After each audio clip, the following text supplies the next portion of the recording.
Hello বন্ধুরা, আজ ছিল রাস পূর্ণিমা। সেই জন্য আজকে ছেলের স্কুল ছুটি, আর তারপর ছিল আমার মাসির বাড়ির পুজো, মানে মহাপ্রভুর পুজো আছে, সেখানে ছিল নেমন্তন্ন। তাই সকাল সকাল রেডি হয়ে আমি, আমার ছেলে আর মা তিনজনে মিলে যাচ্ছি মাসির বাড়ি। বেশ অনেক বছর পরই যাচ্ছি, তবে আমার কর্তামশাই যাচ্ছে না, সে ওই 3-4 দিন হলো বাড়িতেই নেই, কাজের জন্য বাইরে গেছে।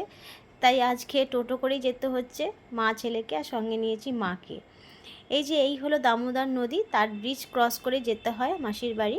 তাই মাসির বাড়ি যাচ্ছি পুজোর জন্য, বেশ ভালো লাগছে। চলে এসেছি এখানে, যে মহাপ্রভুর পুজো হবে, তাই সেখানে সব পুজোর জোগাড়যন্ত্র চলছে, আর তার সঙ্গে মালসাও সব রেডি করা হচ্ছে। মহাপ্রভুর পুজোর একটাই প্রসাদ হলো মালসা, বেশ ভালো লাগে মালসা প্রসাদ খেতে। যাই হোক, অনেক বছর পর মাসির বাড়ি এলাম, এসে খুব ভালো লাগছে। আর অনেক কিছু পরিবর্তন হয়ে গেছে মাসির বাড়ি। ছোটোবেলায় এসে মাসির বাড়িতে অনেক দিন করে থাকতাম। মাসির মেয়েগুলো তখন খুব ছোটো ছোটো ছিল, আমরাও ছোটো ছিলাম, বায়না করে আসতাম মাসির বাড়িতে, এসে কতদিন করে থাকতাম। আর সেই সব দিনগুলো দেখছি, আর জিনিসগুলো দেখছি, আর মনে পড়ছে সেই সব দিনগুলোর কথা। আর রাস্তাঘাট সব কিছুই মনে পড়ছে। আর এখন সব ছোটো ছোটো বাচ্চাগুলো সব বড় হয়ে গেছে, সেগুলো চিনতেও পাচ্ছি না।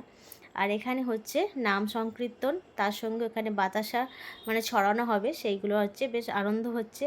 নাম সংকীর্তন হচ্ছে, খুব ভালো লাগছে।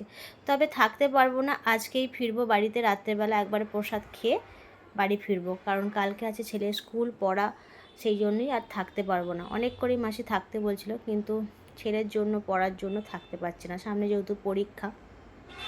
যাই হোক, এখানে হচ্ছে দধিমঙ্গলার হাঁড়ি ভাঙা হবে। এই মহাপ্রভু পুজোর এইগুলোই দেখতে খুব ভালো লাগে। সব মাসিরা এসছে, খুব ভালো লাগছে সবাইকে।